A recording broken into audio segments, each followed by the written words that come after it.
Hello, and thank you everyone for joining us today. We will begin our webinar broadcast shortly, but I wanted to let you know that if you have any questions now or during the presentation, to please use the questions box in the control panel. My name is Linda Pantel, and I'm thrilled you're joining us for Career Month 2017. We have 16 webinars this month, so I hope you can find something that interests you. I'm delighted to welcome you to our webinar entitled Trends in Online Marketing from an Industry Expert. Our presenter today is David Rodnitzky. David is CEO of 3Q Digital, and we are thrilled he is sharing his expertise with us today. Now it's my absolute pleasure to turn the controls over to David. Thanks, Linda, and nice to meet everyone. I assure you this will be the best of the 16 webinars of the week. Let me just make sure that I get my screen going here. Okay, so I'm going to talk a little bit about online marketing and some of the trends that I'm seeing and why I think this is a great, still a great opportunity to join as a career choice. Before I do that, I'll tell you a little bit about 3Q Digital, which is my company. We are based in the Bay Area, San Francisco, but we do have offices around the country, including one of our biggest offices is in downtown Chicago. I founded the company in 2008. My quick founder story is I went to University of Chicago, graduated in 1995, then went to law school, then decided after law school that I didn't want to be a lawyer, so I moved out to San Francisco because I wanted to be near mountains, essentially, and was lucky enough to sort of get dragged into a .com in 2000 because they were essentially hiring warm bodies at that time. And I think my background in law as well as my University of Chicago education was a good combination of critical thinking and ability to sort of handle lots of different tasks. So they gave me an opportunity. At that company, they had a one-person marketing department. The head of the marketing team quit, and there was no one there to do marketing. I volunteered to sort of fill the seat, and I was able to learn about online marketing very quickly just by essentially spending other people's money.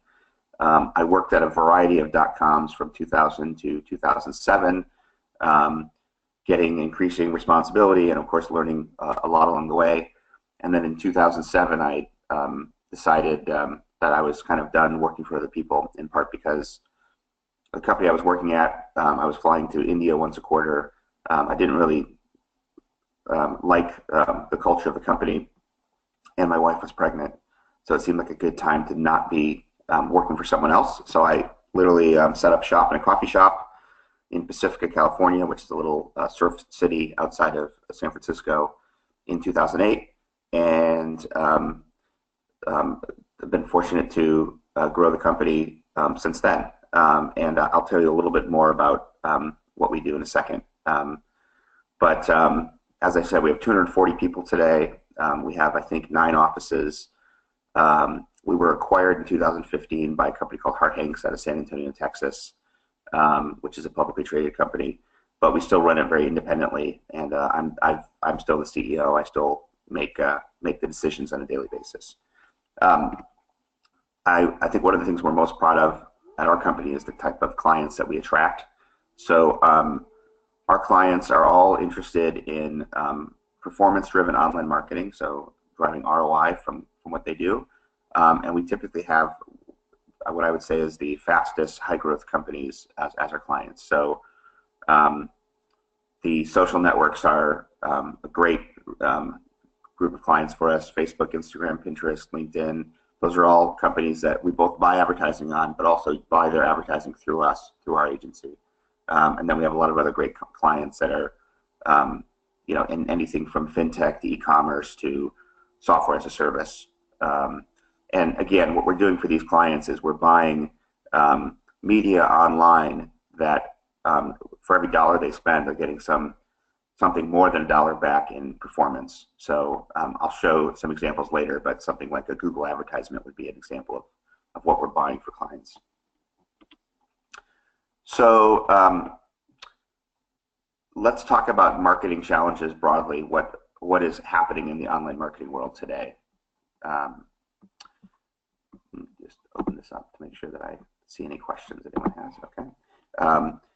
So what's happening in online marketing is, it's become a mature industry, which means as it's become more mature, it's really become more complex. So when I started in online marketing in 2001, really there were just a few choices for what you could do. You could buy a banner ad, you could buy an email promotion, and it was very hard to track or measure whether anything was successful or not, which is not that dissimilar from what traditional marketers have always struggled with. There's a famous comment that someone said that 50% of my advertising works, I just don't know which 50%. And that was kind of how digital marketing was when I started, 17 years ago. But complexity and maturity go hand in hand, and there is a lot of nuance now to what online marketing is. So first of all, there's nuance in the sense that there's just a ton more channels. There's a ton more places where you can choose to advertise. Secondly, there's nuance in terms of tracking, in terms of how you measure information. And then there's nuance in terms of just understanding consumer behavior and trying to figure out how to send the right message to the right person at the right time. So I like this slide, amongst others, because it just shows you all the different types of online marketing and skills that people are desiring today. So, at the top of the list here is social media marketing, and social media marketing means everything from buying an ad on Facebook to posting something on Instagram to figuring out how to make money on Snap to recruiting people for careers on LinkedIn to pinning something on Pinterest to Quora and Reddit and Twitter and Facebook and so on and so forth. In each of these descriptions here, you could unbundle each of these and get much deeper into the sophistication of what's going on. But essentially, when someone is thinking about online marketing today, most people who think about setting up an online marketing campaign are looking at 5, 10, or 15 different functions that they need to work together to have success. So social media marketing is great, but the very next item on this list, personalization, is equally important. If you are running a social media marketing campaign today, one of the most common ways to run that campaign is to upload to Facebook, for example, a list of email addresses of your best customers and either market to those people directly with customized messages to different segments of your audience, or to let Facebook match those email addresses with their algorithm to other people in the Facebook audience who have similar characteristics. So in one form or another, if you simply just went to Facebook and just said, I'm just going to try to sell my widgets and just buy an ad that targets everyone in the United States, you're going to have a massive failure. But when you combine social media with the personalization, with several other functions in marketing, you start to get very granular and specific, and you start to generate the results that you're expecting.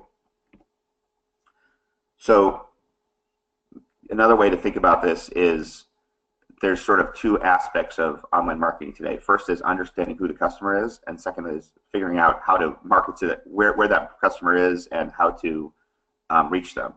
So, you've probably all seen ads where you click on a product and you don't buy it, and then you go to the next website that you're surfing and you're being followed around by the product that you just clicked on in an ad, and that's a form of advertising called retargeting.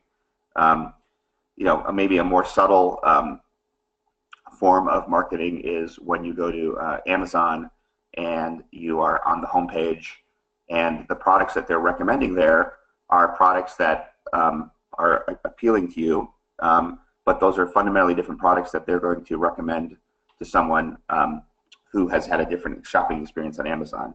It may not be the exact product you looked at, as in the case of retargeting when there's sort of a pair of pants following you around on the internet, but it is probably the actual layout of the Amazon homepage in many cases will be designed based on the categories you visited and the products you purchased in the past.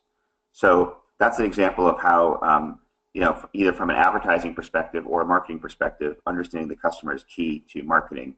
And another way to describe it is, I sometimes describe this as information asymmetry. So the marketer who has superior information is going to get far superior results. You can imagine that if someone was doing a search on Google and for the word blue widgets, if one advertiser knew that the best searches for blue widgets from the best customers came between 9 p.m. and midnight and came from Chicago and came from people who were on a Mac and not a Windows computer, came from people who were doing a search for blue widgets, not widgets, that and the other advertiser, all they knew was the word widgets is what they wanted to buy. The person who knew the very granular information about the users would bid more and would pay more for the right users and would pay less or not pay at all for the users who were not going to be in that sort of cohort of good clients. And so the person who knew what they were doing would be paying a lot of money at the right time and paying nothing at the wrong time.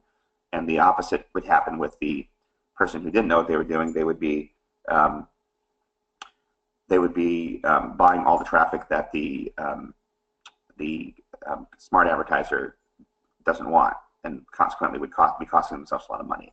So that's just an example of how customer understanding can be fundamentally a huge factor in performance.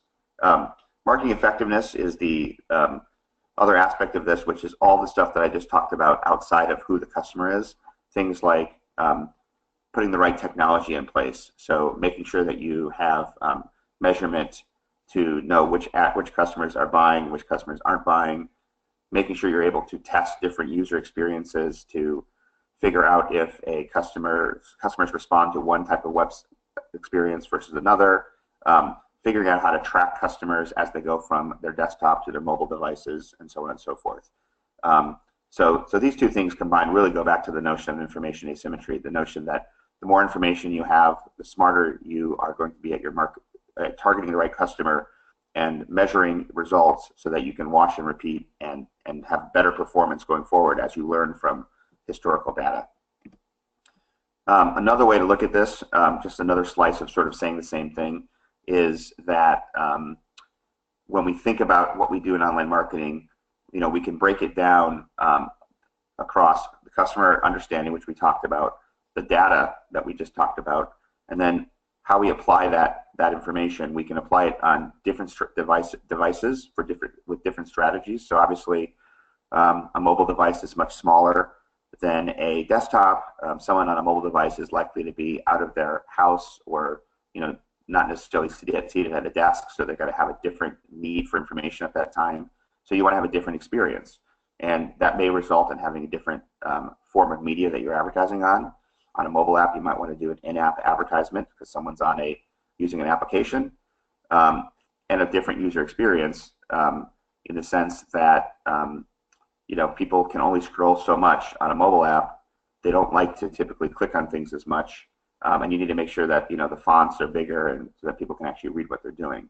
And then we have all this technology behind the scenes to back up what we're doing to make sure that all the assumptions we're making about what is the right user experience, what is the right device, what is the right media channel, are we reaching the customer properly, is followed up by served properly and followed up by the right data. So I'm sort of going through the same slide multiple times here with different presentations, but what I'm, I guess, trying to show is that to be successful at online marketing today, whether you're an individual or an agency, you have to take a very holistic approach. You have to take a multi-channel approach, a multi-technology approach. You have to customize the experience. You have to track the experience. And then you have to put it all together and be able to create a continuous feedback loop so that you can constantly improve performance, so that you are out competing competitors who have access to the same technology, and hopefully you're using the technology better. So one more slide that shows how all this comes together, and this is one of these fancy reveal slides. This was created by our technology team to show all the different technology that we use and how we apply it across our customers. And I should say that the majority of people on my team are not programmers. In fact, the number of people in my company out of 240 that have any programming competency is probably going to be less than 5, I would say. So even though a lot of these things that I'm revealing here look like they are very technical, and they are very technical, they are, oops, I thought maybe there was one more line there. They are technical on the back end, but they have front end interfaces that allow us to use them with limited to no technical expertise. I would say that, like, generally speaking, if you are proficient in Excel and statistics, that's good enough. If you know SQL, that's even better. But most of the people on my team don't know SQL, and as I said, almost no one knows programming. So this is a very technical industry, but you don't have to be a technical expert to be able to excel. But this slide is just another example of sort of how really to get to the right results, whether it's from a technology perspective in this case, or any other aspect of marketing, there's just layers upon layers of understanding and of tools that you need to use to really become effective. One of my sort of adages in life is that I always tell people that most things in life are easy to do but hard to do well.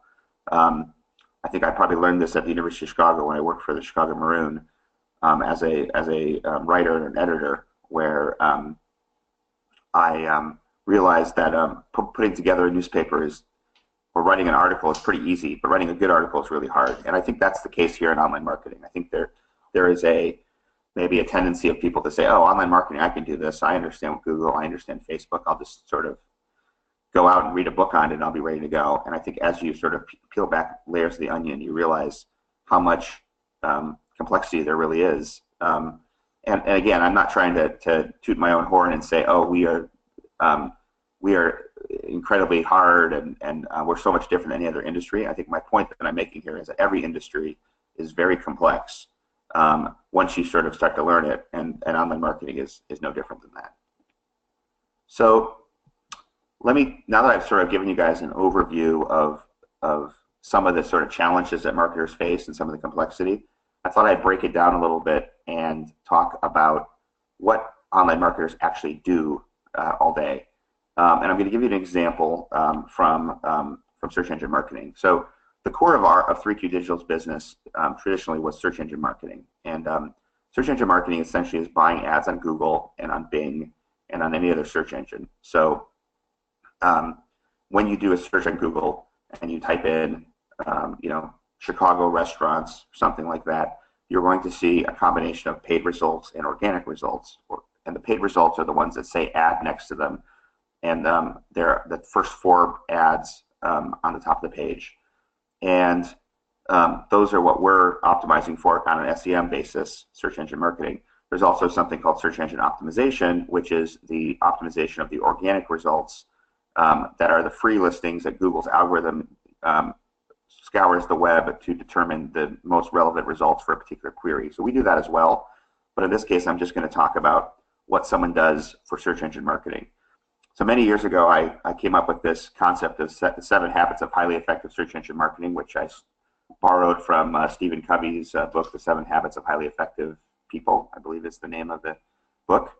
And this is kind of the 7 things that people think about when they're buying an ad on Google. The first one is actually not the bid management, but it's a little down and to the right, which is the keyword selection. So a keyword is really what someone's searching for in Google. So if you're looking for a restaurant in Chicago, you're probably going to type in Chicago restaurant, so we would buy words like Chicago restaurants, restaurants in Chicago, best places to eat in Chicago, etc. Those are keywords. We would then, going up and counterclockwise, we would then create ad text that tries to appeal to you to click on our ad and convert. So, usually you have something around 125 characters, something like that, where you could say an ad that says something like, looking for the best restaurants, we've got open tables now from 5 to 9 p.m. Click here. Something that we're going to test over and over again to make sure that we get the right people coming to our site who are looking to convert. Bid management is the notion that you can choose how much you want to pay for a click on Google. So the more you pay, generally speaking, the higher you rank in the results, and the higher you rank in the results, generally speaking, the more clicks you're going to get. The flip side of that is the more you pay, you're spending more for every ad, so you want to make sure that you are only bidding the exact right amount to generate as many customers as possible. Targeting is figuring out who you want to serve ads to and who you don't want to serve ads to. I mentioned this earlier with the analogy of if there are people who are searching for restaurants between 5 and 9 p.m. and we know those are our best customers, and we know they're on Macs and not Windows, and we know they're on a mobile device and not a desktop. Those are all things that we're going to do in our back-end settings to make sure that we are finding the right people at the right time. Account structure is sort of a term of art, but essentially when you set up an account in Google, there are a lot of ways to set up your ad campaigns that will drive lots of profit for you, and there are ways, if you don't do it right, where Google will kind of rob you blind because you are giving them carte blanche to sort of set your targeting any way you want, or to match you on the wrong keywords. It's a very long conversation and a little bit technical, so I'm not going to go into it, but let's just say that's important. Search engine selection. Do you want to be on Google? Do you want to be on Bing? At this point, I wrote this 10 years ago, so at this point it really is only Google, and Bing does have some value, but mostly Google. So not as important. And then the last one is landing page optimization. So a landing page is the page that you send someone to on your website. So you don't have to send people to the home page. You can send them to a page that has the product that you're selling, for example, or a custom page that has a form that you want them to fill out to buy something from you. So as a search engine marketer, you have to learn all these skills. You have to be able to put the whole package together because they all play off each other. You could have the best keyword in the world, and you could have the perfect advertisement, and you have the best targeting. You're on the right search engine, you set your account up properly, and you've bid the right amount. But if your landing page is broken or is a terrible landing page, there's no value there. I mean, it's kind of, I always say that having a great marketing campaign with a terrible landing page is like having the world's best Super Bowl ad and having people show up at your store the next morning and having locks on the gate. So all of these things are connected, and so not only do we, as marketers, do we need to be holistic in the terms of how different channels and different technologies work together, but even within a channel, we have to be holistic. We have to understand how everything fits together to be successful. So I'll just show you sort of a very simple example from the front end and from the back end of how this works. So the front end is, this is a client of ours for many years, Square, and I typed in the word accept payments, and you can see that the first ad that comes up is a Square ad. And we wrote this ad. Everything about this ad has basically been tested, from the headline to whether we put a phone number in, to the contents of the ad, what we're trying to sort of describe as sort of a value proposition for the client, even whether we sometimes are going to put capitalization on words or not capitalization. And then at the bottom you have these little links that say Square Reader from $0, free reader is waiting, more, etc. There's a quote in here. All of this has been tested, and probably as this ad was served, there's probably 2 or 3 different variations that we're testing to make sure that it's working for the client. Similarly, the actual keyword itself, accept payments, is something that we'll test as well. We'll constantly monitor whether people who are typing in that keyword, who are seeing this ad, are driving results for the client. And then, you see on the right here, you see this accept payments landing page. A pretty simple looking page, not a lot on here, but this is something that we're also going to test. We typically use a company called Optimizely out of San Francisco that allows us to do testing, either A/B testing one landing page versus another, or multivariate testing where you're testing many combinations at once. And this is a constant work in progress to figure out, is this page performing? And you can see on this page, for example, there are links at the top. Sometimes we'll remove those links. There's a Get Started button. Sometimes we'll change the word Get Started. We'll change the color. We'll change the site entirely. But this is kind of what the front end of what we're doing looks like. This is how when the client looks at what we're doing, this is pretty much what they see. Now the back end is the sort of the scientific aspect of it. So what you see here are two different screenshots of campaigns in Google. On the top left is something called AdWords Editor, which is a desktop application that AdWords provides for free, which allows you to do a bunch of bulk processing of all this work. So you can add thousands of ad text to test, thousands of keywords. You can change targeting. You can do sort of essentially what a programmer would do through an API. An AdWords expert can do through this user interface called the AdWords Editor. And then on the bottom right, you see a typical campaign within the Google AdWords user interface on the web. And so in this case, the interface, and this is not one of my campaigns, this is from a guy named Rusty Brick, who's a well-known SEM expert. So I should give him credit that I didn't do this campaign. But you can see there's all sorts of buttons that you can toggle. There's data you can call to and look at, and this is essentially what an AdWords expert is. These two devices, or I'm sorry, these two interfaces, the UI on the web and then the AdWords desktop editor, are what people are in all day long, and they're essentially downloading information, uploading information, looking at reports, toggling. And you know, as a consumer, all you see is this, but behind the scenes, you're seeing this, and this is what we're doing day in and day out. So people always ask me, what does it take to do this kind of job? And I've always said that there's three college degrees that work really well for online marketing. And good news is for U of C grads, with your core curriculum, all the classes that you hated taking because they're outside of your major actually come in handy in this instance. So the first one is psychology. When you think about a lot of what we're doing as marketers, we are trying to sort of get into the heads of our target audience.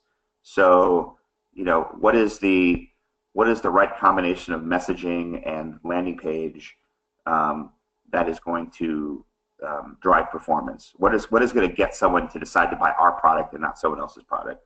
So there's actually a lot of crossover between marketing and psychology. There's some fantastic books that connect psychology and marketing, and really very effective and very important. The second one is statistics. So I don't believe there's a major in statistics at Chicago, as far as I know, but there's certainly lots of classes. And I never took a statistics class. I never took an econ class. I did take math classes, and you know, I took sort of whatever the required core classes were to just get me out of there.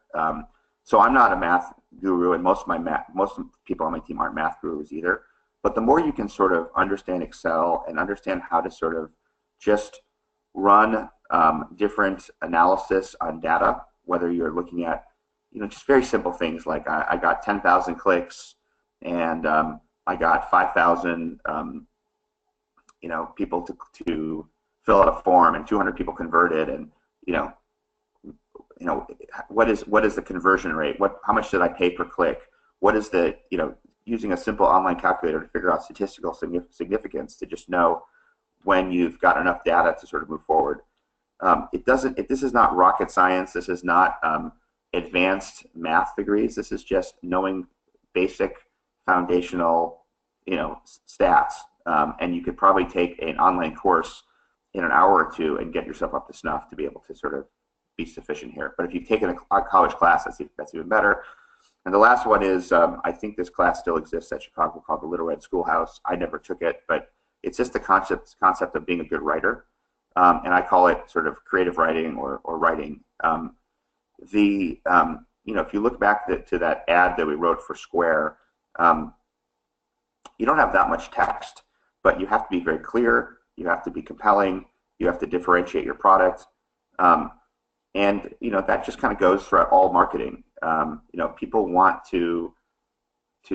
have a short attention span online, and if your ad doesn't quickly garner their attention and give them pause and say, hey, I should take a look at this product, you're not going to be successful. And writing is a huge part of that. Not to mention the fact that as an agency, we are constantly communicating to clients, and if you are a good presenter of information through writing and through presentation, you're going to have much more success with clients appreciating what you're doing and understanding what you're doing than someone who's brilliant at statistics but can't sort of talk their way out of the box.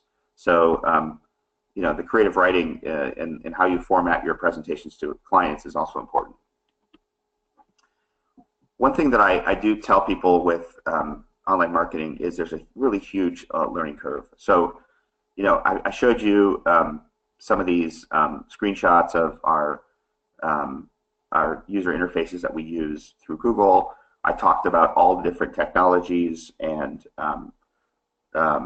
channels and the complexity. And I think with all that said, I don't want to scare people into thinking that they could never become an expert here, because whenever you start out online marketing, you are, hopefully wherever you work, you're going to have your hand held, and people are going to give you small bite-sized chunks of information to absorb before they expect you to be able to put the whole forest together. You're only looking at trees initially. So when I talk to my team, I always say, when we hire someone, for example, right out of college, I expect about 95% of what they do to be science, which means following orders in this case. Here's our process document. Here's a guide on how to do AdWords. Here's how you set up a report. Here's what you look for when you run analysis of an account. We want them to just listen to our team members who have expertise and just do and learn. And I would say the first 6 months in particular, this learning curve is massive. And after 6 months, you look back and you say, I cannot believe how much I've learned, how much different my worldview is of how to do this stuff. So it's 95% science and 5% art. And the art is just your own critical thinking and saying, hey, what if we did this? What if we did that, etc. As you move through your career, you get more flexibility because you know more and you understand the system better to apply more art. So, in year 2, maybe now 20% of what you're doing is thinking critically about how do I improve this campaign? How do I think outside the box? In year 3, maybe it's 50-50. And by year 4, and in our industry, if you're 4 years in, you're probably sort of a mid-level person at that point. And you're probably managing other people and training other people. The majority of what you should be doing is using your strategic thinking skills to apply all the science that you've learned to help clients improve. So, when I said earlier that online marketing is easy to do but hard to do well, the reason that companies like 3Q exist is that we know how to do it really well. And so to survive either as an agency or as someone who wants to grow in online marketing, you have to get to the point where most of what you're paid for is the arts, the experience and the strategy, and not the science, just the ability to run a report or to look at a user interface. And so this is kind of the way we think about it as well. And when we hire people, the people who start out are not expected to win a Nobel Prize in online marketing. They're expected to just learn and do. And as they show their ability to sort of master the science, we allow them to have more of the art and more of the strategy. So I'll just quickly talk a little bit about 3Q and why we would be a great place to work if you're looking for opportunities. As I mentioned, we have 240 people right now. We are growing anywhere from 25 to 30% a year.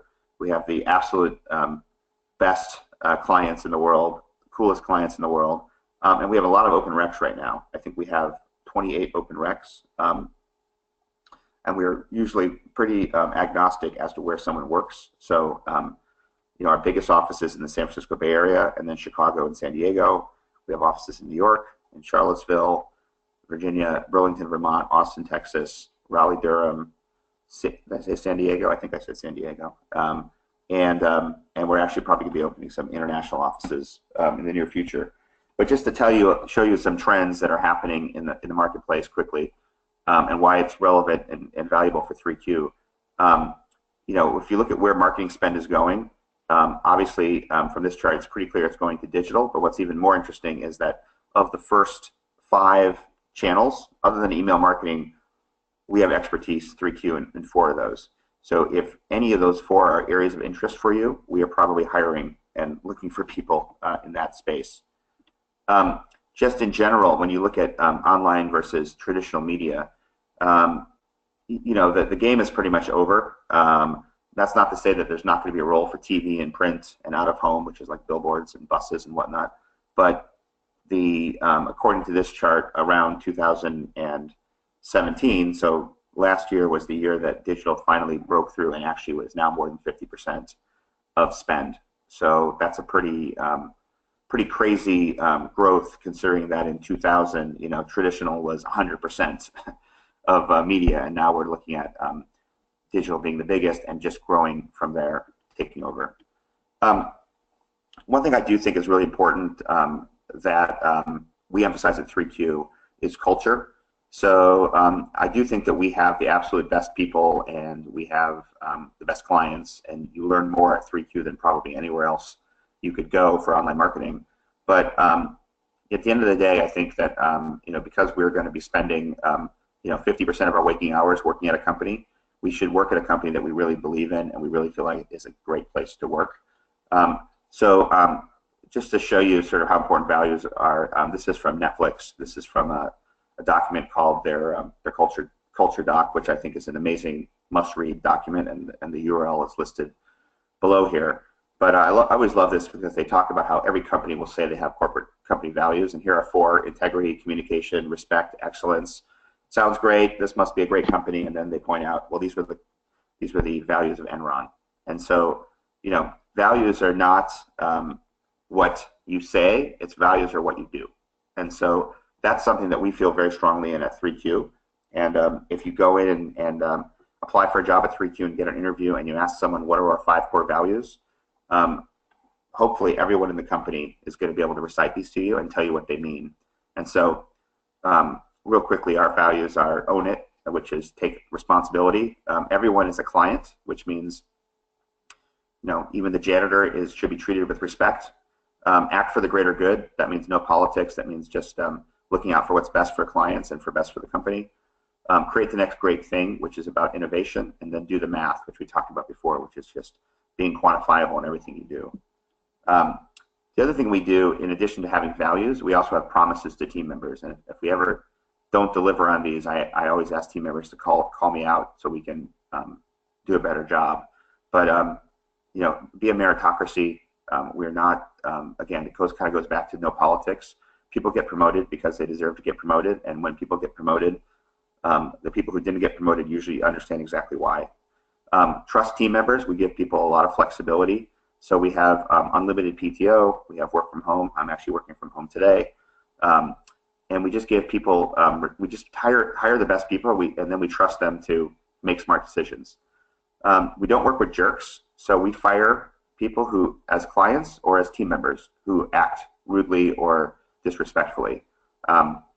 We have fired clients who have been paying us a lot of money, but they were making our team miserable, and that's life's too short to work with jerks.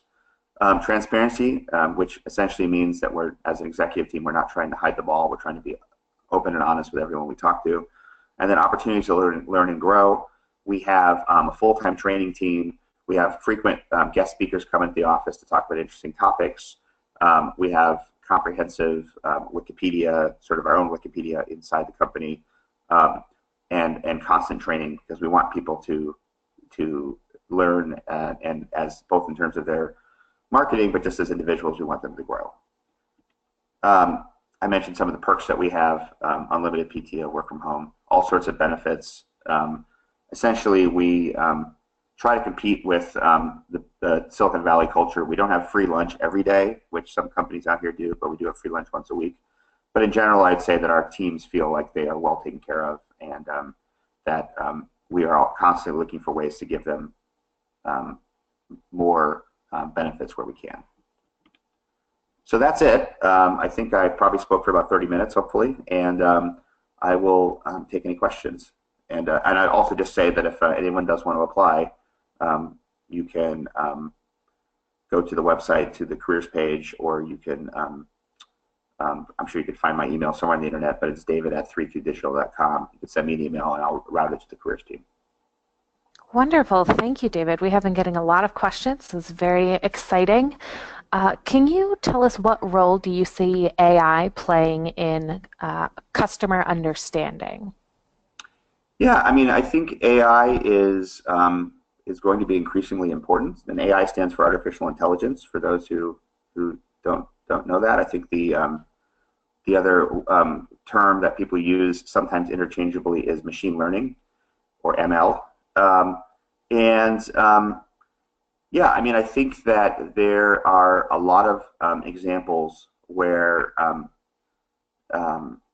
AI can be used to come up with sort of quicker decision making by marketers, and can create more complex pathways to send customers down. You know, I think that I think a lot of people will always ask the question of, is AI going to destroy the role of an online marketer? And I think that we're years and years away from that. So, you know, I don't think that marketers will be dreaming of electric sheep anytime soon. I think that there's this concept of a human in the loop, which is essentially that you set up an AI program to figure out some learning. The AI program goes and comes up with an answer, and then the human needs to sort of tweak the AI's commands to improve the direction the AI is going. Not to go into too much detail, but there's this concept of supervised and unsupervised learning. Supervised learning is when the human is telling the computer, okay, look for these signals and then come back with an answer. And unsupervised learning is when the computer literally goes off on its own and tries to find the right signals to evaluate, to drive success. And the human in the loop aspect of marketing is the supervised learning, where we have an AI learning tool that might be doing personalization, but the human is constantly looking at it to tweak the findings to make the AI even smarter. We're not really at the point where we're getting unsupervised learning yet for most marketing. So yeah, I think AI is really important. It's something that I'm, you know, personally actively investigating. I'm actually taking a programming course right now just to try to try some of my own AI programs. You know, at the end of the day, I think there's going to be a lot of technologies that come out that allow agencies like 3Q to benefit from someone else's AI technology. I have no interest in building my own technology, but as the technology comes out, I'm definitely, you know, we're actively looking at it and we're incorporating it where we think it's relevant. Thank you. As a follow-up question to that, how can you, as a current marketer, prepare yourself and stay ahead of the curve for automated analytics and AI? Yeah, I mean, I think that you know, there are going to be AI tools that have really good user interfaces that allow marketers to tweak the AI. So I don't think you need to become a machine learning expert. You don't need to learn how to program your own machine learning, you know, naive Bayesian algorithms. I think that what you need to be able to do is understand marketing holistically, which is kind of what I talked about, and then figure out, when you're looking at all the different things you can do to improve a marketing campaign, whether it's the ad text or the creative or the targeting or the, you know, device strategy, attribution, etc. Look at where AI could sort of make your life easier or improve results, and then go out and try to identify third-party tools or applications that are using AI to that you can plug into your overall ecosystem. And it may be over time that, you know, right now there's 30 tools that we use, and you know, 29 are mostly manual, and one is AI, and 10 years from now, 15 may be AI and 15 may be manual. So I think as a marketer, you constantly have to sort of ask yourself, is this something that I should be doing myself, or is this something I should just hand over entirely to a computer? But I think we're a long ways off from having the computers really be able to handle everything without marketers still being in the loop. We've got a ways to go on that. And there's actually been, every year some company comes to me and says they've figured out a complete AI solution to what aspect of marketing, and every year it turns out that they're 80% correct, but the last 20% that they haven't figured out is crucial, and the system doesn't work the way it's supposed to. So it's important to pay attention to it, but it's this is not a bad time to get into online marketing. There's plenty of room ahead of us to outrun AI. Thank you. This is a question about segmentation. Can you explain how you typically look at how you segment customers in a multidimensional world, and what trusted data sources you use and other segmentation criteria? Yeah, that's a very loaded question. There's a lot of ways to answer that. Well, I would say, first of all, for many of our clients, we use a DMP, which is a data management platform. We use Lotame, and Lotame is allowing us to look at what the customer is doing on our client sites, but also allowing us to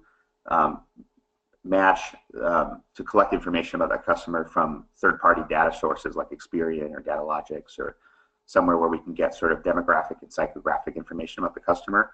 So when we have a DMP, we can go in and we can not only look at how the customer is interacting, but we can figure out who that customer is. So, we might see customers coming to our website, and 10% of them are immediately going to the store location page.